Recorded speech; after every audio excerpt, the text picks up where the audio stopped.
Creativity क्या है और कोई राइटिंग कब क्रिएटिव बनती है? पुनर्बीमा क्या होता है, री इंश्योरेंस? एससीओ समिट में क्या लगता है आपको कि पाकिस्तान के विदेश मंत्री को बुलाना चाहिए था? आदित्य L1 मिशन लॉन्च किया जा रहा है। एक तो इसमें L1 क्या है और इसके क्या क्या एम है इस मिशन के। कई बार लोग कहते हैं कि महिलाओं में जैसे जैसे शिक्षा और जागरूकता बढ़ रही है वैसे वैसे डाइवोर्स के केसेस बढ़ते जा रहे हैं। आपका क्या सोचना है इस पर? केवल 5 वाक्यों में बताइए कि हिंदी के विभिन्न कालों में स्त्री की छवि साहित्य में कैसी कैसी रही है।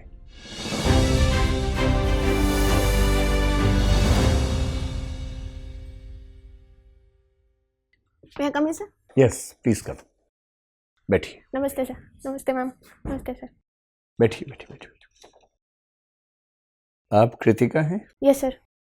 कृतिका, अपना परिचय दीजिए हम सबको ताकि आपसे बात कर सकें हम। सर मैं मूलतः उत्तर प्रदेश कानपुर से हूँ। मेरे पिताजी लेक्चरर हैं और माताजी LIC में कार्यरत हैं। ठीक है। मेरी शिक्षा मूलतः कानपुर से ही हुई है और मैंने ह्यूमैनिटीज़ के साथ बैचलर्स और फिर हिंदी विषय के साथ पोस्ट ग्रेजुएशन किया है। मेरे इंटरेस्ट एरियाज़ में सर एंकरिंग और क्रिएटिव राइटिंग विशेष रूप से हैं और क्रिएटिव राइटिंग फील्ड में मुझे राष्ट्रीय बालश्री पुरस्कार भी प्राप्त हुआ है। ठीक है। तो आपके पिताजी किस विषय में लेक्चरर हैं? सर वो कॉमर्स विषय में। कॉमर्स में है। और आपकी मम्मी LIC में क्या करती हैं? सर वो असिस्टेंट पोस्ट पर है। असिस्टेंट हैं। Yes sir. ठीक है। कृतिका, आपने हिंदी साहित्य से सारी पढ़ाई की है अपनी, और कभी उसमें आपने टीचिंग का नहीं सोचा? नहीं सर, मैंने JRF परीक्षा उत्तीर्ण की है लेकिन मेरा रुझान सिविल सर्विसेज की तरफ ज़्यादा था। तो फिर JRF की परीक्षा दी ही क्यों आपने? ये सर मैंने ये ऐसा प्लान किया था कि अगर समय मिलता है तो मैं रिसर्च में जाना चाहूँगी, इसलिए JRF परीक्षा दी थी। तो रिसर्च की शुरुआत की आपने? नहीं सर, अभी नहीं की है। तो भी आपने MA किया है? Yes sir. और अभी MPhil या PhD में एडमिशन नहीं लिया? नहीं सर। ठीक है। तो ये बताएं कि आपका नाम जो है उसमें कृति एक शब्द है। जी सर। मैं जानना चाह रहा हूँ कि कृति, रचना, निर्मिति और उत्पाद, ये 4 बहुत नज़दीकी शब्द हैं पर इन सब में बहुत माइन्यूट अंतर होते हैं, और आप क्योंकि हिंदी साहित्य की ही विद्यार्थी हैं तो क्या मैं उम्मीद कर सकता हूँ कि आप मुझे इन चारों का अंतर समझा सकें? सर मैं प्रयास कर सकती हूँ। जी। सर कृति सृजनात्मकता से अधिक रिलेटेड रहती है, तो जब सृजना का प्रयोग करते हुए कोई नई रचना दी जाती है तो वो कृति होती है, और ये ज़्यादातर प्रदर्शनात्मक कलाओं के क्षेत्र में, ललित कलाओं के क्षेत्र में कोई रचना होती है तो उसको कृति कहा जा सकता है। ठीक है। रचना सर वो भी इससे रिलेटेड ही है, और रचना में मूलतः सर ये आवश्यक नहीं हो सकता कि वो नवीनता के साथ रखी गई हो। रचना किसी पुनरावृत्ति को भी कहा जा सकता है, जहाँ तक मेरा सर प्रयास। ठीक है। और सर उत्पाद कोई नई वस्तु भौतिक जगत में जब निर्माण किया जाता है तो उसको उत्पाद कहा जा सकता है। और निर्मिति, कंस्ट्रक्ट? कंस्ट्रक्ट भी सर फिजिकल वर्ड में जो नया उत्पाद अगर निर्माण किया जाता है तो उसको निर्मिति कहा जाएगा। ये कला से रिलेटेड हो ऐसा आवश्यक नहीं है। निर्मिति और उत्पाद ये फिजिकल वर्ड में ज़्यादा रिलेटेड। लेकिन कुछ लोग कहते हैं कि जैसे जेंडर डिफरेंसेस हैं वो लॉजिकल या सोशल कंस्ट्रक्ट हैं, सामाजिक निर्मितियां हैं। Yes sir. तो निर्मिति क्या ज़रूरी है कि भौतिक विश्व में ही हो? यस सर, लॉजिकल वर्ड में, और मुझे लगता है रैशनैलिटी और तर्क का प्रयोग करते हुए अगर कोई थ्योरी दी जाती है तो उसको भी सर निर्मिति कहा जा सकता है। निर्मिति कह सकते हैं। कृति और रचना में थोड़ा सा और अंतर सोच के बताइए कि क्या दोनों लगभग समान हैं या इनमें कोई अंतर किया जा सकता है? कोई एग्जांपल देके समझाइए। सर जैसे रामचरितमानस को एक कृति कहा जा सकता है, रचना भी कहा जा सकता है। सर अभी मैं नहीं सोच पा रही हूँ। कोई बात नहीं, ठीक है। आपने क्रिएटिव राइटिंग का जिक्र किया कि उसमें आपको राष्ट्रीय पुरस्कार मिले हैं। जी सर। क्रिएटिव राइटिंग में जो क्रिएटिविटी है, मैं बहुत वर्षों से कोशिश कर रहा हूँ समझने की क्रिएटिविटी दरअसल होती क्या है, क्योंकि आर्टिफिशियल इंटेलिजेंस के दौर में अब मनुष्य के पास अपनी इज्जत बचाने का एक ही रास्ता बचा है कि हम क्रिएटिव हैं और कंप्यूटर्स या मशीनें क्रिएटिव नहीं हैं। ChatGPT को लेकर कुछ लोग कह रहे हैं कि अब ये अंतर भी धुंधला हो गया है। पता नहीं सच बात है कि गलत बात है, आप बता पाएंगे बेहतर। तो मुझे सिर्फ ये बताइए कि क्रिएटिविटी क्या है और कोई राइटिंग कब क्रिएटिव बनती है? सर क्रिएटिविटी से मूल आशय नए विचारों या नई संभावनाओं की खोज करना है, जो कम्युनिकेशन के फील्ड में, एंटरटेनमेंट के फील्ड में या प्रॉब्लम सॉल्विंग के फील्ड में मनुष्य के सहायक हो सकती है। इसमें मूल तत्व सर जो चैट जीपीटी या आर्टिफिशियल इंटेलिजेंस से हम अगर इससे कोई इसमें भेद करना चाहें तो वो डिस्क्रिशन का हो सकता है या विवेक का, जो मनुष्य के पास है। और इसके अतिरिक्त सर लॉजिकल रीजनिंग की भी बात है, वो मुझे लगता है एआई की अपेक्षा मनुष्य के पास अधिक है। लेकिन मनुष्य आपने लिया जो 3 लाख साल से इवॉल्व हो रहा है, और चैट जीपीटी को लिया जो 3 दिन से इवॉल्व हुई है, फिर तो थोड़ा समय तो दीजिए उसको। ये सर इवोल्यूशन तो उसका होगा, लेकिन जो डिस्क्रिशन है मनुष्य के सहायता के लिए और मनुष्य जाति के उत्थान के लिए एक विवेकपूर्ण निर्णय लेने की जो शक्ति मनुष्य के पास है, वो मुझे लगता है एआई के पास नहीं होगी। और सर लीडरशिप पोजीशंस हमेशा मनुष्य के लिए ही खाली रहेंगी, मेरा जहाँ तक अनुमान है, क्योंकि लीडरशिप पोजीशंस में हम वो निर्णय लेते हैं जो एआई जहाँ तक नहीं ले सकता है, क्योंकि एक इवोल्यूशन प्रोसेस जो मनुष्य का है वो मनुष्य की लीडरशिप स्किल्स पर अधिक निर्भर करता है। लेकिन 800 करोड़ की आबादी में से लीडर कितने होंगे? 8 लाख मान लीजिए सब मिला के, बाकी सब सब हार गए कंप्यूटर से, मान ले। नहीं सर, एक जो एआई टेक ओवर की बात जैसे की जाती है कि आगे चल करके एआई मनुष्य को टेक ओवर कर लेगा, तो मुझे लगता है कि ये अवश्य है कि जॉब्स की नेचर चेंज होगी। और चलिए, मैं तो खैर जॉब को लेकर उतना परेशान नहीं था, कुछ और गहरी चिंताओं से परेशान हूँ। डेविड ह्यूम नाम के एक दार्शनिक ने यह कहा कि मनुष्य कितनी भी कोशिश कर ले उसके पास क्रिएटिविटी 0 होती है। We can never be creative to any extent. मैं थोड़ा सा उसका बात समझाता हूँ, फिर आप अपना पक्ष रखिए। उसने कहा कि जब हम पैदा होते हैं तो हमारा दिमाग एक कोरे कागज की तरह है। ये जॉन लॉक ने कहा, जिसको डेविड ह्यूम ने फॉलो किया। जो कुछ भी हम सीखते हैं, जानते हैं, वो या तो आता है जो 5 इंद्रियां हैं उनके सेंसेशन से आता है, या हमारे मन के रिफ्लेक्शन से आता है। और मन के रिफ्लेक्शन से भी वही आएगा जो पहले सेंसेशन से आया, उसी के संबंध में आएगा। जितना मैं जानता हूँ वो सब मैंने अनुभव से सीखा है। और जब मैं कहता हूँ कि मैंने कुछ क्रिएटिव काम किया है, मैं दरअसल सिर्फ इतना करता हूँ कि अनुभव से सीखी हज़ारों लाखों चीज़ों में से कुछ को मिक्स कर देता हूँ और फिर मैं क्लेम करता हूँ कि मैंने कुछ नया ईजाद कर दिया है। दरअसल इनोवेटिवनेस, दरअसल क्रिएटिविटी, सृजनात्मकता एक छलावा है। आपकी क्या राय है इस पर? और इस सेंस में क्या कोई भी राइटिंग पूरी तरह से क्रिएटिव हो सकती है? सर अगर आरंभ की बात करें तो कभी ना कभी कोई वस्तु पहली बार आई ही होगी। तो उस हिसाब से देखा जाए तो एक लॉजिकल रीजनिंग ये कहती है कि प्रत्येक वस्तु कभी ना कभी पहली बार होती ही है।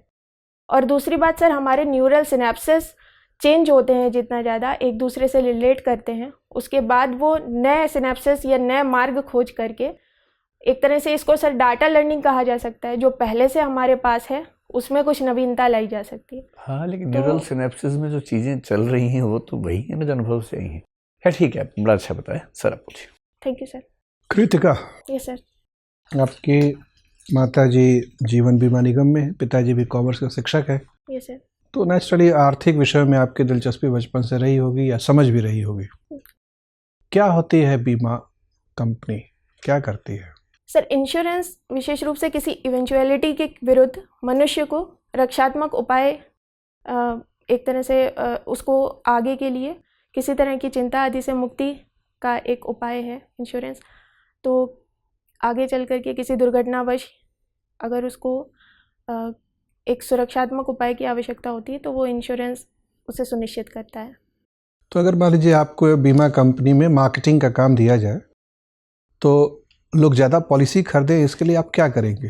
सर मुझे लगता है सबसे पहले फाइनेंशियल अवेयरनेस होना बहुत आवश्यक है जनता के बीच में, क्योंकि भारत में 4.2% पेनिट्रेशन है इंश्योरेंस सेक्टर। क्या होता है बीमा पैठ या insurance penetration? Sir population wise कितने लोग बीमा को ले रहे हैं, साथ में उसका प्रीमियम जमा कर रहे हैं, तो पॉपुलेशन के अनुरूप उसको पेनिट्रेशन कहा जाता है। नहीं, उसको तो डेंसिटी कहते हैं। सर डेंसिटी प्रीमियम पर पर्सन होता है, और जो पेनिट्रेशन है वो इंश्योरेंस बीमा पर पॉपुलेशन ऐसा होता है। अच्छा, सर जहाँ तक मुझे प्रीमियम पर जीडीपी नहीं होता? ये सर प्रीमियम पर जीडीपी वो घनत्व डेंसिटी होती है और पर पॉपुलेशन के हिसाब से उसको पेनिट्रेशन कहा जाता है। ओके, खैर उल्टा है। अच्छा सर, सॉरी। बहरहाल, तो ठीक है, आप कह रही थी कि भारत में इंश्योरेंस पेनिट्रेशन कम है, तो अवेयरनेस बढ़ाएंगी आप, यस सर। ताकि ज़्यादा से ज़्यादा लोग बीमा लें।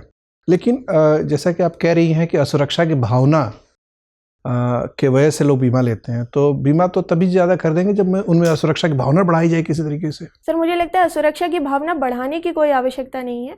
जब कोई व्यक्ति एंटरप्रेन्योरशिप में जाता है, रिस्क लेता है, या फिर अपने दैनिक जीवन में भी जैसे बीमा कंपनियां पे विज्ञापन में प्रायः वो चीज़ें याद कराती हैं जिनको कड़वी यादें या डरावनी यादें कहते हैं। जी सर। उसके पीछे रणनीति यही होती है कि लोग मृत्यु के बारे में, एक्सीडेंट के बारे में, अपने निकट संबंधियों के दुर्घटना के बारे में सोचेंगे तो उनकी प्रेरणा बनेगी बीमा पॉलिसी लेने की। इस तरह की जो विपणन रणनीति है, लोगों के मन में असुरक्षा की भावना बढ़ाकर अपने उत्पाद बेचने की जो रणनीति है, क्या आपको लगता है ये नैतिक रूप से मान्य होनी चाहिए? सर नैतिकता की दृष्टि से इसे सही नहीं माना जा सकता है, लेकिन एक मनुष्य को दूरगामी परिणामों के विषय में सचेत किया जाना, ये एक प्रकार से नैतिक भी कहा देखिए, जाएगा। सबको पता है कि मृत्यु एक न एक दिन आनी है, ये सर। लेकिन ये रोज सुबह सुबह याद कराने की क्या जरूरत है? सर रोज सुबह याद कराने की बात नहीं, लेकिन अगर आगे चल करके व्यक्ति सिक्योर रहेगा तो उसकी स्वयं की चिंताएं भी कम होंगी। अच्छा ठीक, बताइए भारत में अभी कितनी बीमा कंपनियां काम कर रही हैं सर, जीवन बीमा व्यवसाय में? सर जीवन बीमा में एक तो मुझे जितना याद आ रहा है SBI का एक इंश्योरेंस सेक्टर है, HDFC है, ICICI संख्या, कुल संख्या बता दीजिए। कुल संख्या सर नहीं पता, लेकिन लगभग 67% मार्केट सर LIC के पास है जीवन बीमा के क्षेत्र में। ठीक है, तो अन्य कंपनीज सर बहुत कम शेयर्स में ही होंगी। ठीक है, 24 कंपनियां हैं, उसमें 23 के पास, आप ठीक ही बता रही हैं कि 33% शेयर है, और अकेले LIC के पास। कब तक LIC के पास 100% शेयर था? सर जहाँ तक मेरा अनुमान है सर कि 1991 में लिबरलाइजेशन के बाद ही अन्य कंपनीज आई होंगी, तो तब तक शायद जीवन बीमा के पास ही होगा। नहीं, बीमा क्षेत्र को बाद में खोला गया। ये insurance regulatory and development authority IRDA की स्थापना कब हुई और कहाँ है इसका मुख्यालय? सॉरी सर, स्थापना वर्ष तो मुझको नहीं पता है।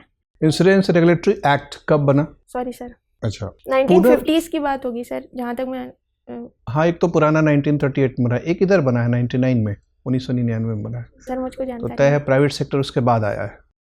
अच्छा, पुनर्बीमा क्या होता है? री इंश्योरेंस? सर री इंश्योरेंस का भी इंश्योरेंस है, ताकि अगर इंश्योरेंस कंपनीज को आगे चल करके किसी तरह की भारत में कोई ऐसी बीमा कंपनी है जो री इंश्योरेंस प्रोडक्ट बेचती है? Sorry sir. ओके, अच्छा, ये इंश्योरेंस पॉलिसी में कुछ पॉलिसीज को टर्म पॉलिसी कहते हैं, कुछ को एंडोमेंट कहते हैं, कुछ को एन्युटी कहते हैं, क्या फ़र्क होता है इन तीनों में? सर टर्म पॉलिसीज़ कम समय के लिए होती हैं, 1 या 2 वर्ष के लिए, जैसे उसका प्रीमियम भी कम होता है। और जो एंडोमेंट होती हैं सर, उसमें भी सर प्रीमियम कम होता है, लेकिन मैं टर्म इंश्योरेंस से उसका भेद नहीं बता पाऊँगी। अच्छा, कोई बात और नहीं। सर एन्युटी में सर शेयर्स में एनुअल सर इन्वेस्ट किया जाता है, जो भी प्रीमियम आता है। अच्छा, ये बताएं कि पूरे भारत के GDP में एक तो वित्तीय कारोबार क्षेत्र, फाइनेंशियल सेक्टर का लगभग कितना % शेयर है, और बीमा का व्यवसाय का कितना शेयर है? अंदाजन लगभग में बता सकती हैं आप? सर भारत में GDP में? सॉरी सर, ये मुझको नहीं पता। अच्छा, GDP में सर्विस सेक्टर की हिस्सेदारी कितनी है? सर 55%। 55%। और रोजगार में कितनी हिस्सेदारी है? सर 32%। Very good. तो कुल रोजगार कितना है, और अगर हम आंकड़ा निकालें कि सर्विस सेक्टर में कितने लोग लगे हैं कार्य में, कुल कितने लोग भारत में काम करते हैं? सर अगर 60 ईयर से कम एज के लोगों की बात की जाए तो मुझे लगता है कि 1 करोड़ के आसपास होंगे। बस? सर सॉरी सर, मुझको 1 ही करोड़ लोग काम करते हैं? 40-42 लाख तो सिर्फ रेलवे में काम करते हैं। अच्छा, 40-41 करोड़ सॉरी लोग? सर, 100 करोड़ लोग सर, सॉरी नहीं, 41 करोड़ लोग काम करते हैं। ठीक है, जी सर। ठीक है, धन्यवाद। कृतिका जी, मैं 1-2 प्रश्न फाइनेंस से संबंधित पूछना चाहता हूँ आपसे। आप पॉन्जी स्कीम के बारे में क्या समझती हैं? पॉन्जी क्या होता है? सर ये स्कैम स्कीम्स होती हैं, और इनके माध्यम से सर फ्रॉड एटसेट्रा की समस्या आती है। इसमें कलेक्शन प्रयास किया जाता है बृहद जनता के बीच से फाइनेंशियल इन्वेस्टमेंट के नाम पर, और सर इस क्षेत्र में अभी रेगुलेशन की आवश्यकता है। नहीं, तो इन्वेस्टमेंट के नाम पे किया जाता है, तो इन्वेस्ट कहाँ करते हैं जो पॉन्जी चलाते हैं? सर इस विषय में तो मुझको नहीं इसको पता है। पिरामिड स्कीम भी बोला जाता Yes, है, sir. तो पिरामिड क्यों शब्द आता है इसके सर लिए? इसमें प्राय ऐसा प्रयास किया जाता है, जैसे एमवे का भी स्कैम सामने आया था, तो एक व्यक्ति अन्य व्यक्तियों को जोड़ता है और फिर आगे इस तरह से चेन बनती जाती है और सभी को कुछ ना कुछ इन्वेस्टमेंट करना होता है और उन्हें ऐसा सर एक तरह से ये लालच दिया जाता है कि वो जितने ज़्यादा व्यक्तियों को जोड़ेंगे उतना ज़्यादा उनका लाभ होगा। अच्छा, शॉर्टिंग करना क्या होता है? सॉरी सर, मुझको नहीं पता। जैसे एक विषय चल रहा है कि एक बड़ी कंपनी के शेयर को शॉर्ट कर रहे हैं विदेश के कुछ इन्वेस्टर्स। Sorry sir. अच्छा, मैं थोड़ा फॉरेन पॉलिसी की तरफ आना चाहता हूँ और एक आपको मालूम है कि देश की तरफ से, भारत की तरफ से काफ़ी प्रयास हो रहे हैं, नए FTA निगोशिएट किए जा रहे हैं आज की डेट में। FTAs में जो फॉरेन ट्रेड एग्रीमेंट्स होते हैं उसमें एक स्टिकी पॉइंट जो रहता है, एक समस्याग्रस्त चीज़ होती है, उसका डायरेक्ट इम्पैक्ट होता है वीज़ास पे। बार बार भारत ज़्यादा वीज़ा के लिए निगोशिएट करना चाहता है। आप कोई भी UK का FTA उठा लीजिए और भारत में यही बोला जाता है कि भारत से ब्रेन ड्रेन नहीं होना चाहिए और जाके आप ज़्यादा से ज़्यादा वीज़ा मांगने की कोशिश करते हैं अपने FTAs पे। ये विरोधाभासी स्थिति ऐसा क्यों आती है? सर इसका एक पक्ष रेमिटेंस भी हो सकता है, क्योंकि भारत तो फिर ब्रेन ड्रेन की बात नहीं होनी चाहिए, तो जब ब्रेन जा रहा है रेमिट कर ही रहा है। ये सर हमारे पास अच्छी ह्यूमन रिसोर्स है जो कार्य कर रही है, और अगर हम ब्रेन गेन की बात करें, जो लोग बाहर जाकर के अनुभव प्राप्त करते हैं और फिर वापस भारत में आकर, जैसे नायका एक अच्छा इसका उदाहरण हो सकता है, वो और अधिक इन्वेस्टमेंट टेक्नोलॉजिकली और मानसिक रूप से, बौद्धिक स्तर पर भारत की इकोनॉमी को एक पुश भी प्रदान कर सकते हैं। तो ब्रेन ड्रेन के बाद ब्रेन गेन की तो आपको ऐसा लगता है कि बाहर जाके समझ के ही आना देश में एकमात्र तरीका यही है? सर एकमात्र तरीका नहीं, लेकिन ये एक अच्छी पॉलिसी हो सकती है। और सर इसके अतिरिक्त जो ग्लोबलाइजेशन में बाहर की बेस्ट प्रैक्टिसेस को भारत में इंट्रोड्यूस करने का एक अच्छा मार्ग ये हो सकता है।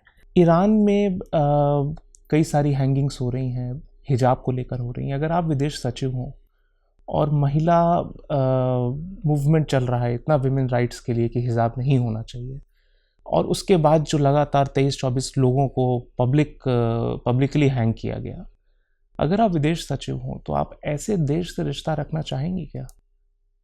क्या ट्रेड आप वहाँ प्रमोट करना चाहेंगी? सर मुझे लगता है कि विदेश नीति के कई पक्ष होते हैं और उनमें से एक नैतिकता का पक्ष है। अगर हमें विदेश नीति को सुचारू रूप से रखना है तो जो ट्रेड एस्पेक्ट्स हैं, इकोनॉमिक एस्पेक्ट्स हैं, उनको नैतिकता के पक्ष से थोड़ा अलग हटकर भी देखा जा सकता है। तो ये एक व्यू पॉइंट हो सकता है कि हम नैतिकता के पक्ष से इसको कंडेम करें और ऐसा प्रयास भी करें कि वार्ताओं के द्वारा या संवाद के माध्यम से इस सिचुएशन को हल करने में हमारा कोई योगदान हो सकता हो तो वो हम सुनिश्चित करें। लेकिन ट्रेड और इकोनॉमी को इससे अलग रख करके एक 2 ट्रैक डिप्लोमेसी की बात सर की जा सकती है। भारत एक G20 की समिट की अध्यक्षता तो ले ही रहा है, साथ ही साथ एक और ज़रूरी समिट की अध्यक्षता भी ले रहा है। आपको पता है कौन सी? Sir SCO। Yes sir. SCO summit में क्या लगता है आपको कि पाकिस्तान के विदेश मंत्री को बुलाना चाहिए था? यस सर, हाल ही में एक घटना हुई थी जो निंदनीय है, जब उन्होंने UN के मंच पर जा करके। तो हम उनको मंच क्यों दें SCO में बुलाकर उनको? पिछले कई सालों से, शायद एक दशक से, हमने किसी भी हाई लेवल डेलीगेशन को भारत में नहीं बुलाया पाकिस्तान के। तो क्या ये जब मल्टीलैटरल फोरम अगर भारत होस्ट कर रहा है, क्यों बुलाना है पाकिस्तान को? सर ये एक इंक्लूसिव और एक उदारवादी नज़रिया हो सकता है भारत का, ताकि हम ये सुनिश्चित करें कि पाकिस्तान भी वार्ता के मंच पर आए और निगोशिएशन के माध्यम से हम अपने संबंधों को सुदृढ़ करने का प्रयास करें। तो जैसे अभी लॉन्ग स्टैंडिंग पॉलिसी है, बातचीत नहीं होगी जब तक आतंकवाद नहीं खत्म होता पूरी तरह से, इसको त्याग देना चाहिए क्योंकि हम SCO की अध्यक्षता ले रहे हैं। सर त्याग देना चाहिए, ये एक नज़रिया हो सकता है, लेकिन जैसे अभी इंडस वाटर ट्रीटी को लेकर भी हमने सर वार्ता का एक मार्ग खोला है। हमने प्रयास किया है कि वो आकर के एक बायलैटरल टॉक को शुरू करें। तो वार्ता ही है जो किसी भी तरह की जो एक शत्रुतापूर्ण व्यवहार है पाकिस्तान का, उसको टैकल करने के लिए एक मार्ग हो सकता है। तो मुझे नहीं लगता। और सर जब हमारे पास प्रेसिडेंसी है तो हमें एक मुखिया की भूमिका या फिर एक लीडरशिप स्किल को विश्व के समक्ष रखना चाहिए। ऐसी स्थिति में ये भारत का नैतिक दायित्व भी बनता है कि वो पाकिस्तान को यहाँ इनवाइट करे और वार्ता की समग्रता को सुनिश्चित करें। ठीक है, thank you sir. Kritika, yes ma'am. ये बताइए कि हमारा जो संविधान है उसमें पर्यावरण का जिक्र कहाँ कहाँ होता है? मैम, पर्यावरण को सबसे पहले तो आर्टिकल 21 की जो बृहद व्याख्या की गई है, एक्सप्लिसिटली कहाँ होता है, जहाँ पे जो हमारी ड्यूटीज़ हैं, फंडामेंटल ड्यूटीज़, उसमें पर्यावरण की बात की गई है। क्या पर्यावरण के संरक्षण, ठीक है। नदियों आदि के संरक्षण की, साथ ही डीपीएसपी में भी पर्यावरण संरक्षण की बात है मैम, 48 आर्टिकल। ठीक है। Yes, ma'am. अभी हाल ही में आपने एक डिबेट सुना होगा जल्लीकट्टू को लेके, काफ़ी Yes, वाद sir. विवाद रहा है इस पे। आपके हिसाब से जल्लीकट्टू को बैन कर देना क्या पर्यावरण संरक्षण की तरफ कदम है, या जल्लीकट्टू को रहने देना पर्यावरण संरक्षण की तरफ कदम है? मैम, ऑनरेबल सुप्रीम कोर्ट ने इसको बैन किया था, लेकिन वर्तमान में जो एक्ट है उसके अंतर्गत इसे बैन नहीं किया गया है, ये जारी है। और इसका कारण ये एक एक्ट कहाँ का है? मैम तमिलनाडु तमिलनाडु गवर्नमेंट का है। ठीक है। मैम, मुझको लगता है कि ये दोनों ही दृष्टिकोण है और आगे कोर्ट इसकी व्याख्या। आपके हिसाब से क्या बेहतर है, जल्लीकट्टू को रहने देना क्या पर्यावरण? मैम, इसको एक इंडिकेटिव वे में इस उत्सव को मनाया जा सकता है, जहां उन पशुओं की कोई विशेष हानि भी ना हो, क्योंकि एक तरह से इस उत्सव के लिए उन पशुओं की विशेष देखरेख भी होती है, तो वो एक पॉजिटिव एस्पेक्ट है। लेकिन अगर हम इसको थोड़ा इंडिकेटिव रखते हुए बहुत ज़्यादा हिंसा को ना बढ़ाएं, ऐसी स्थिति अगर कोई एक मध्यम मार्ग सुनिश्चित किया जा सके तो मुझे लगता है वो अच्छा होगा। अच्छा, ठीक है। क्योंकि आपने डीपीएसपी की बात की, तो डीपीएसपी में एक प्रोविज़न आता है कि developing agriculture and animal husbandry along scientific lines. आपको याद है? Yes ma'am. ये एनवायरनमेंट पॉइंट ऑफ व्यू से एनवायरनमेंट की तरफ है या एनवायरनमेंट के अगेंस्ट है, ये वाला पर्टिकुलर आर्टिकल? इसमें मैम जो ब्रीडिंग टेक्नोलॉजीज़ हैं उनमें अगर इस तरह के इन्वेंशंस होते हैं तो कहीं ना कहीं वो डाइवर्सिटी को कम करने की तरफ ले जाता है। तो इस एस्पेक्ट से मुझे लगता है कि एक हानि पक्ष भी हो सकता है इसका। लेकिन ब्रीडिंग हमारे खाद्य सुरक्षा के लिए और वृहद इकोनॉमिक एस्पेक्ट से महत्वपूर्ण भी है। तो बायोडाइवर्सिटी का जो ये एथिकल और एक सुरक्षात्मक पक्ष है उसे हमें सुनिश्चित करते हुए ब्रीडिंग अपग्रेडिंग जब की जाती है, तो चाहे ब्रीडिंग हो चाहे आपका हाइब्रिड क्रॉप्स हो, यस मैम, दोनों में ही बायोडाइवर्सिटी का क्या इम्प्लिकेशन होगा ये हम अभी से सुनिश्चित नहीं कर सकते, ये हमें आगे ही जाके देखना पड़ेगा। इस को अगर हम ध्यान में रखें तो क्या हमें इस तरफ और आगे कदम बढ़ाने चाहिए या हमें रुक जाना चाहिए? जैसे कि हम अभी फूड क्रॉप्स में हाइब्रिड क्रॉप्स लेके आ रहे हैं, इंडिया ने ट्रायल्स की हैं, कुछ जगह से क्लियरेंस भी मिल गया है। आपको क्या लगता है ये सेफ़ है हाइब्रिड क्रॉप्स को उतरना कमर्शियली? इसमें हम हमारी खाद्य सुरक्षा के लिए और जो इंटरनेशनल लेवल पर जिस तरह की प्रैक्टिसेस अपनाई जा रही हैं, तो उस एस्पेक्ट से ये एक पॉजिटिव कदम होगा, एक राइट डायरेक्शन में कदम होगा।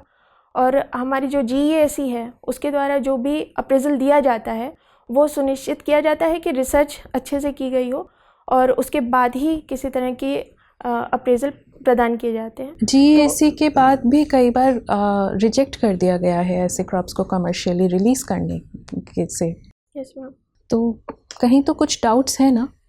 इसमें वो डाउट्स हैं और उनका समाधान भी होना चाहिए। एक समग्र वार्ता किसानों को और सभी स्टेक होल्डर्स को सम्मिलित करते हुए सुनिश्चित की जानी चाहिए। साथ ही एक जैसे बांग्लादेश में बीटी ब्रिंजल को अभी अलाउ किया गया है और वहाँ से कहीं ना कहीं भारत में भी अवैध रूप से उसकी खेती की जा रही है।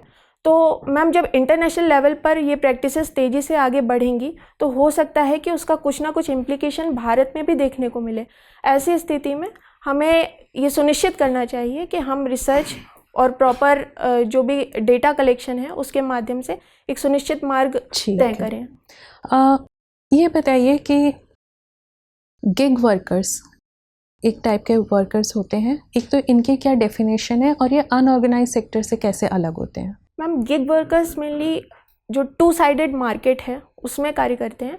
एक प्लेटफॉर्म के माध्यम से वो टेक्नोलॉजिकल या डिजिटल प्लेटफॉर्म हो सकता है। तो जो क्रेता है और विक्रेता है, उन दोनों के मध्य एक मीडिएटर का कार्य गिग वर्कर्स करते हैं। और ऑर्गेनाइज्ड अनऑर्गेनाइज्ड वर्कर्स, मैम वो एक लंबे समय के लिए कार्य कर सकते हैं, लेकिन गिग वर्कर्स एक तरह से फ्रीलांसर वर्क अधिक होता है। तो सोशल सिक्योरिटी किसके पास ज़्यादा है, सेफ्टी नेट्स किसके पास ज़्यादा हैं, गिग वर्कर के या अनऑर्गेनाइज सेक्टर के? मैम जो नया सोशल सिक्योरिटी कोड है हमारा, उसमें गिग वर्कर्स के लिए भी प्रावधान सुनिश्चित किए गए हैं और अनऑर्गेनाइज सेक्टर के लिए भी बहुत सारी योजनाएं हैं, अटल पेंशन स्कीम है और भी हमारी अल्टीमेटली कौन ज़्यादा सिक्योर है? मैम मुझे लग रहा है अब दोनों ही समान स्थिति में भारत में आ जाएंगे अगर ये सोशल सिक्योरिटी कोड लागू होता है। अच्छा ठीक है, मेरा आपसे आखिरी सवाल रहेगा। आदित्य L1 मिशन लॉन्च किया जा रहा है, एक तो इसमें L1 क्या है और इसके क्या क्या एम है इस मिशन के? मैम L1 लेग्रांज पॉइंट है, ये एक तरह से स्पेस का पार्किंग सेंटर बोला जाता है जहाँ पर दो फोर्सेस इक्वल हो जाती हैं और आसानी से कोई भी प्लेस किया जा सकता है वहाँ पर यान।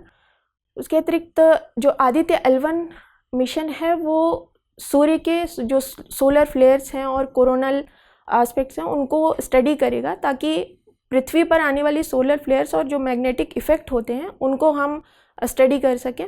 और इसके अतिरिक्त एक स्टार की पूरी स्टडी हमें कहीं ना कहीं पूरे ब्रह्मांड का किस तरह से क्या संरचना है, किस तरह से वो कार्य करता है, उसकी तरफ भी एक अच्छा इनपुट प्रदान करेगा। कितने पेलोड्स जा रहे हैं इसमें? सॉरी मैम, नहीं आइडिया। ठीक है, धन्यवाद। Thank you. Kritika ji, yes, आपने अपने एक्स्ट्रा करिकुलर एक्टिविटीज़ में लिख रखा है serving as master of ceremonies at various Yes, sir. Cultural.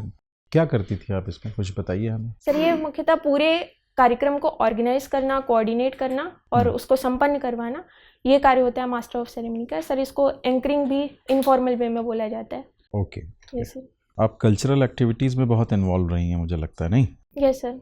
अच्छा, अगर मैं आपसे इंडियन कल्चर की कुछ मूलभूत विशेषताओं को बताने के लिए बोलूं, तो विविधता में एकता को छोड़कर क्या बता सकते हैं? सर हमारी विरासत बहुत प्राचीन है, तो एक प्राचीनता का हमारे पास एक पॉजिटिव एंगल है। साथ ही सामासिकता, वही सर विविधता में एकता वाली बात हो गई। साथ ही हमने बाहर से आने वाली बहुत सारी जातियों को स्वयं में समावेशित भी किया है।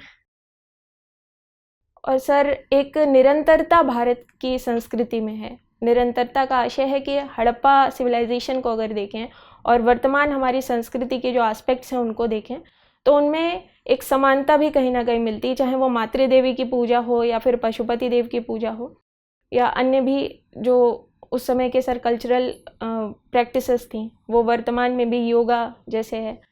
तो वो निरंतरता भारत ने सदैव बनाए रखी है, बाहरी आक्रमणों के बाद भी। ठीक है। कई बार लोग कहते हैं कि महिलाओं में जैसे जैसे शिक्षा और जागरूकता बढ़ रही है, वैसे वैसे डाइवोर्स के केसेस बढ़ते जा रहे हैं। आपका क्या सोचना है इस पर?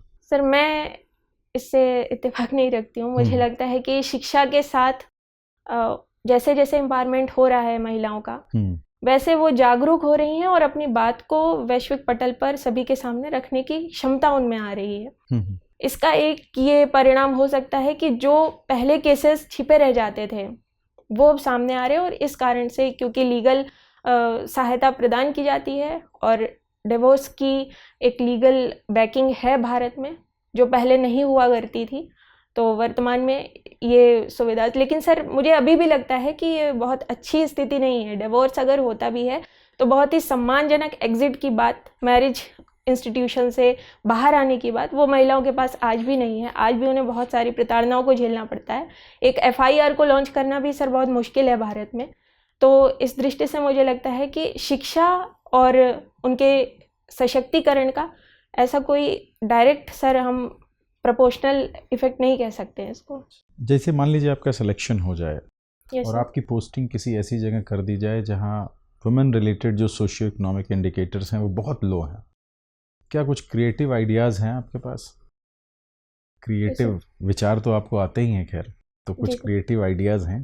सर सर्वप्रथम मैं रिपोर्टिंग के क्षेत्र में कार्य करना चाहूँगी। ओके। और रिपोर्टिंग को सुनिश्चित करने के लिए मुझे लगता है कि बहुत सारे क्रिएटिव एस्पेक्ट्स हैं जिन पे हम काम कर सकते हैं। जैसे एक मिनी इंटेलिजेंस की बात है सर, जो छोटे हमारे दवाखाने हैं या फिर किराना स्टोर्स हैं, वहाँ हम सर ये इंटेलिजेंस शुरू कर सकते हैं कि अगर कोई महिला उनके पास आती है, जो उस व्यक्ति को ऐसा लगता है, क्योंकि वो एक फर्स्ट रिस्पॉन्डर है स्पेशली मेडिकल स्टोर, अगर उसको लगता है कि इस महिला को किसी प्रकार की घरेलू हिंसा का सामना करना पड़ रहा है, तो वो सीधे पुलिस को सूचना दे सकता है। तो ये सर एक क्रिएटिव आइडिया रहेगा महिला सुरक्षा को सुनिश्चित करने के लिए। उसके पश्चात सर क्रिएटिविटी का एक एस्पेक्ट अच्छा संवाद भी होता है, तो संवाद स्थापित करना, इंफॉर्मेशन, एजुकेशन और कम्युनिकेशन, इन तीनों स्तरों पर क्रिएटिविटी का यूज़ करते हुए जैसे सर हम कंटेंट क्रिएशन कर सकते हैं मेंस्ट्रुअल हाइजीन को लेकर। महिलाओं से संबंधित सामाजिक आर्थिक संकेतक की बात कर रहा था। ये सर जैसे अब जैसे सर मेंस्ट्रुअल हाइजीन को लेकर के या फिर अन्य रिप्रोडक्टिव राइट्स को लेकर के कंटेंट क्रिएशन क्रिएटिव वे में किया जा सकता है, जो आसानी से अवेयरनेस को। ठीक है, आप अपनी 2 कमियां बताइए हमें। सर मेरा डेली शेड्यूल को लेकर के थोड़ी कमी है, क्योंकि मेरा रात को जागना का रहता है और दिन में मतलब सर रात में मेरा इफ़िशियंसी और प्रोडक्टिविटी थोड़ी बढ़ जाती है, वो थोड़ा सर मुझे लगता है नेगेटिव एस्पेक्ट है। ठीक है। और सर थोड़ा स्वास्थ्य को लेकर भी मुझे लगता है पिछले कुछ वर्षों में। अच्छा, मेरा एक अंतिम प्रश्न आपसे है। मान लीजिए आपका सिलेक्शन हो जाता है, किसी निचले पोस्ट पे होता है, बहुत अच्छी पोस्ट नहीं मिलती, और फिर आपकी शादी होती है किसी प्रॉपर IAS से।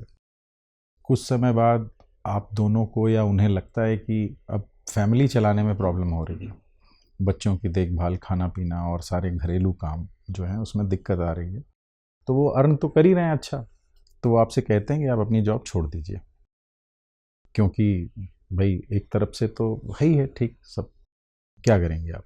नहीं सर, मुझे लगता है कि जॉब सिर्फ फाइनेंशियल सिक्योरिटी को लेकर नहीं है, ये सोशल इंक्लूजन का भी एक माध्यम है और एम्पावरमेंट का एक अच्छा लेकिन इससे फैमिली में प्रॉब्लम आ रही है ना, मतलब?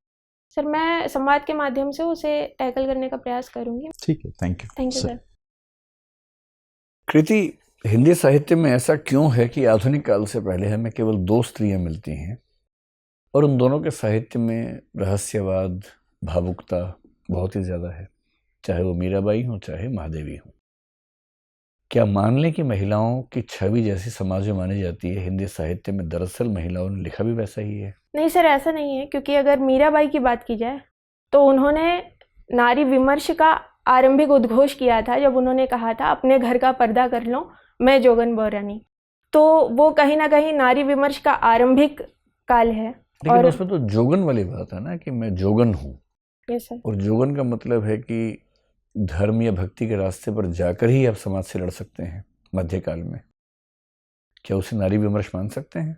यस सर, उस समय की स्थितियाँ ये थी कि धर्म एक अच्छा माध्यम था। अपनी बात को यदि स्त्री समाज के समक्ष रखना चाहे तो धर्म वो एक विंडो देता था जिसके माध्यम से वो एक कर सकती है। लेकिन रहस्यवाद की जहाँ तक बात है वो महादेवी वर्मा जी में अधिक दिखता है, मीराबाई में अधिक नहीं दिखता है।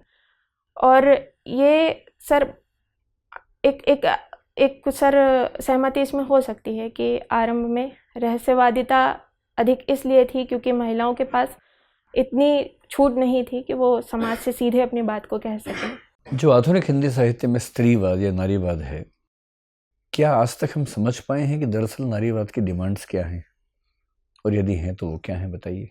सर पहली जो आकांक्षा है वो सशक्तिकरण की है, दूसरी समानता की है, और इन दोनों को सुनिश्चित करने के लिए नारी विमर्श में बहुत सारी एक तरह से बहुत सारे विंग्स हैं या बहुत सारे तरीके हैं जो अपनी बात को कहने के हैं। कुछ विरोध या विद्रोह की भावना के साथ कार्य करते हैं, कुछ एक उदारवादी दृष्टिकोण से अपनी बात को कहते हैं। केवल 5 वाक्यों में बताइए कि हिंदी के विभिन्न कालों में स्त्री की छवि साहित्य में कैसी कैसी रही है। जैसे एक वाक्य आदिकाल पे, 1 या 2 भक्ति काल, 1 रीति काल, 1 आधुनिक काल, इस तरह से। सर आदिकाल में स्त्री को वस्तु के रूप में अधिक देखा गया। जाकी कन्या सुंदर देखी तापे जाए धरी तलवार, तो ये एक माइंडसेट रहा है जो सामंती माइंडसेट था। उसके बाद भक्ति काल में एक स्वतंत्रता की चेतना आई, भक्ति के माध्यम से, धर्म के माध्यम से नारी सशक्तिकरण की ओर आगे बढ़े। और रीति काल में पुनः दरबारी काव्य के अंतर्गत नारी का पूरी तरह से वस्तुकरण हुआ और बहुत ही निकृष्ट रचनाएं नारी को लेकर के रची गई। वर्तमान आधुनिक काल में नारी विमर्श बहुत तीव्रता से आगे बढ़ रहा है, बहुत सारे प्रकारों से और बहुत सारे एक तरह से अगर मन्नू भंडारी जी को देखा जाए तो उन्होंने जो नारी विमर्श की उदारवादी संरचना रखी, जिसमें एक स्वतंत्र होती हुई नारी, स्वावलंबी नारी का उन्होंने परिचय दिया। इसी तरह से उषा प्रेमवदा जी ने भी। और सुमन राजे कौन है और क्या योगदान है इनका? सुमन राजे, मुझे जहाँ तक याद आ रहा है वो हिंदी साहित्य का आधा इतिहास करके उन्होंने रचना लिखी है, जो नारीवादी दृष्टिकोण से उन्होंने हिंदी साहित्य की पूरी। अच्छा, आप एंकर भी रही हैं, मुझे ये बताएं कि जो पिछले साल एक झगड़ा हुआ था क्रिस रॉक और विल स्मिथ के बीच में, यस सर, एंकर के पास कितने अधिकार हैं किसी व्यक्ति के बारे में बोलने के? उससे एक विवाद पैदा हुआ। Yes sir. तो being an anchor, what do you think about the rights of the anchors? Sir, एक सीमा रेखा तो निश्चित करनी ही होगी। किसी व्यक्ति के बहुत अधिक निजी जीवन को लेकर के किसी तरह का आक्षेप मंच से नहीं किया जाना चाहिए और ये नैतिकता वहाँ मेंटेन होनी चाहिए थी। लेकिन उसके बाद जब उन पर हमला एक तरह से हुआ, उस समय उन्होंने कोई रिएक्शन नहीं दिया। उसको एक पॉजिटिव वे में भी ले सकते हैं कि एक सहनशीलता, सहिष्णुता भी होनी चाहिए। बहुत बढ़िया। तो बताइए कि आप एंकर रही हैं, जीवन की 2 ऐसी स्थितियाँ बताइए जब आप एंकर थीं और कुछ ऐसी अजीब सी स्थिति बन गई जिसे हैंडल करना बहुत मुश्किल था और आपने कैसे हैंडल किया? सर, पहली बहुत चुनौतीपूर्ण स्थिति थी, जो एक सरकारी कार्यक्रम था और उस कार्यक्रम में कन्या विद्याधन का वितरण होना था और उस समय बहुत सारे राजनीतिक दल के नेता थे। 2012 के आसपास की बात है और मेरी क्लास छोटी थी, 11-12 के आसपास, मुझे याद नहीं सर, 10th क्लास थी। तो उस समय मुझे मंच को संभालना बहुत मुश्किल हो गया था क्योंकि वो किसी भी तरह का अनुशासन मानने को तैयार नहीं थे और सरकारी कार्यक्रम की पूरी गरिमा को उन्होंने भंग कर दिया था। फिर क्या किया आपने? सर, मैंने उस समय जो डिस्ट्रिक्ट मजिस्ट्रेट सर थे उनको फिर मंच सौंपा और उन्होंने थोड़ी देर जब, हालांकि उनको भी बहुत ज़्यादा चुनौती का सामना करना पड़ा और उसके बाद सर पुलिस स्टाफ और होमगार्ड्स के माध्यम से उन सबको जब नीचे उतारा गया और सीएम सर ने खुद जब ये आदेश दिया कि आप सब नीचे उतर जाइए, उसके बाद सर स्थितियाँ सामान्य हो सकी। ठीक है कृति, आपसे बात करके बड़ा अच्छा लगा। कृतिका, सॉरी, बहुत अच्छा लगा। अब जा सकती हैं। Thank you sir.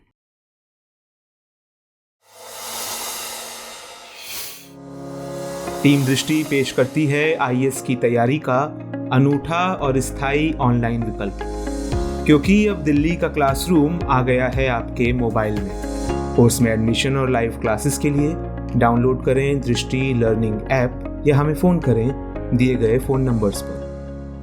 क्या कम है सर? यस प्लीज कम, बैठिए। ये कौन सा अटेम्प्ट है कृतिका आपका? सर, सेकंड जेन्युइन अटेम्प्ट है, वैसे थर्ड है। अच्छा, जेन्युइनली सेकंड? Yes sir. और इंटरव्यू पहला है? सेकंड है। पिछली बार क्या हुआ था? सर 165 मार्क्स थे। 165 थे। कितने मार्क्स से आप रह गई थी? सर बहुत कम, 10 नंबर से। और प्रॉपर आईएएस के लिए? सर वो मैंने नहीं देखा। उसमें 75 और जोड़ लीजिए लगभग। Yes sir. 85 से। इस बार कैसा हुआ मेंस वगैरह आपका? सर इस बार अच्छा हुआ है। पिछली बार से काफ़ी अच्छा हुआ? Yes sir. Good. Sir last time मेरा बहुत फोकस डिस्पर्स था, बहुत सारे एग्जाम्स साथ में, मतलब प्रीलिम्स और मेंस के बीच में भी कई एग्जाम्स दिए थे, तो उस वजह से थोड़ा डिस्टर्ब हो गया था। हिंदी साहित्य में पिछली बार कितने अंक थे आपके? सर 265। इस बार उससे अच्छा हुआ? Yes sir. बहुत बढ़िया। इस बार व्याख्या गलत हुई थी। इस बार भी हुई, लेकिन इस बार यूपीएससी ने गलती मान ली अपनी। हाँ सर, 9 सही हो गई। हाँ, इस बार 2 बाहर से, आपको शायद पता नहीं होगा। एक बाहर से। 2 बाहर से थी सर, और यूपीएससी ने अपनी दोनों गलतियां मान ली हैं। ये सर नहीं 2 थी और एक शायद प्रश्न भी था। यूपीएससी ने अपनी गलती एडमिट कर ली और उसके प्रोपोर्शनल मार्क्स ऐड कर दिए हिंदी के बच्चों में। जो भी था, मतलब मेरे पास 2 का जिक्र आया था। तो देखिए, आपकी एंट्री बहुत बढ़िया है। ड्रेस मैं ये नहीं कहूँगा कि शानदार है, ठीक है, मतलब एक अच्छा ऑप्शन है, लेकिन अगर कोई दूसरा ऑप्शन भी हो तो आप ट्राई कर सकती हैं। बुरा नहीं है, अच्छा है, शायद कोई इससे भी अच्छा हो। ठीक है। इंट्रो बहुत बढ़िया है। आपने जो डिफरेंस ऑफ वर्ड्स बताया, कृतिका, रचना वगैरह, उसमें ये उम्मीद कोई नहीं करता कि आप बहुत परफेक्ट आंसर दे पाएंगे इंटरव्यू में, लेकिन आपका अटेम्प्ट काफ़ी ठीक रहा। क्रिएटिविटी को लेकर अच्छी खासी बहस हमारे बीच में हुई, लेकिन आपने अच्छे से जवाब दिया। सबसे अच्छी बात है कि आप जो शब्द बीच बीच में तकनीकी यूज़ करती हैं डराने के लिए मेंबर्स को, अच्छा डराती हैं। एक आध जगह मामला उल्टा पड़ा थोड़ा सा इसके इंश्योरेंस के मामले में, जैसे आपने न्यूरल सिनेप्सिस का जिक्र किया वहाँ पर, तो ये सब शब्द ऐसे हैं जिससे मेंबर्स घबरा जाते हैं और उनको लगता है कि इस बच्चे ने बहुत पढ़ा हुआ है। तो ठीक भी है, मतलब भाषा अच्छी हो तो दबाव बनता भी है सामने। एक्सप्रेशन आपका जनरली काफ़ी अच्छा है। अनुमान आपने एक दो जगह किया, ये कहकर किया कि मैं अनुमान से कह रही हूँ, ये ईमानदारी भी ठीक बात है, होनी भी चाहिए। LIC, अब क्योंकि आपकी मम्मी LIC में हैं तो सर ये वो तो थोड़ा पढ़ना है उसको। थोड़ा नहीं बहुत पढ़ना है, क्योंकि Yes, sir.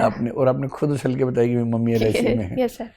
तो वहाँ पर भी एक मेंबर कम से कम ऐसा होता है जिसकी इकोनॉमिक्स की बैकग्राउंड अच्छी खासी होती है। जी सर। तो LIC पर, और पापा के कॉमर्स के ही हैं आपके, तो Yes, sir. ये एक रेंज मान के चलिए कि अच्छे खासे सवाल आएंगे इसके बारे में। तो इंश्योरेंस को ठीक से पढ़िए। आपका Yes, sir. इंटरव्यू 8 तारीख को ना UPSC यस में, सर। अभी करीब 10 दिन आपके हाथ में है। Yes sir. तो एक पूरा दिन लगा देंगे तो LIC और इंश्योरेंस सेक्टर तैयार हो जाएगा ठीक आपका। इंटरनेशनल इश्यूज में जैसे ईरान का हिजाब वाला मामला हुआ, मैं पर्सनली कन्विंस्ड हूँ आपके उत्तर से, लेकिन ये हमने फील किया कि उत्तर अगर 2 वाक्य में हो सकता है तो 4 वाक्य में ना हो, कहीं कहीं आपके उत्तर लंबे हो रहे हैं। उसी अगर आप पॉइंट्स में बोलेंगे ना, अक्सर नंबर 1 2 3, मैं इन 3 चीज़ों पर ध्यान दूंगी 1 2 3, तो उससे UPSC की दुनिया में मेंबर्स को बड़ा सुकून मिलता है, क्योंकि वो बहुत लंबे समय से हैबिचुअल होते हैं कि फाइल में नोटिंग भी करनी है तो पॉइंट से सब चीज़ें करते हैं, पैराग्राफ में नहीं करते, एसे में नहीं करते। पिन पॉइंटेड बनाइए जहाँ लंबा उत्तर देना हो। लिटरेचर पे आपकी अच्छी अंडरस्टैंडिंग है। एंकरिंग पे आपने बहुत ही अच्छा स्टैंड लिया। जब क्रिस रॉक की बात हुई, आपने जब कहा कि गलती की, लेकिन बाद में वो चुप रहे हमला होने के बाद, ये भी काउंट किया जाना चाहिए। That was a very good stand. Pointed answers मैंने आपसे कह दिया। और जल्लीकट्टू और ये जो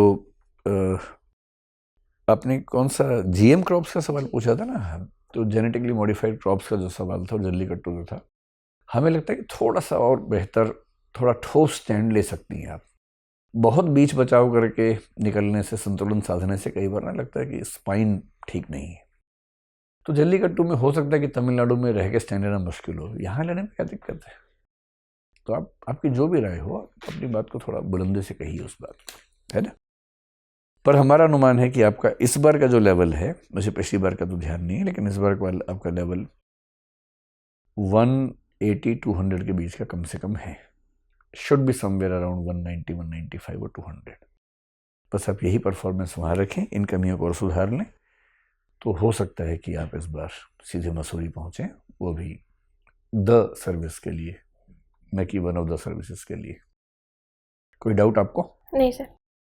all the best. Thank you sir. झंडी गाड़ी जय।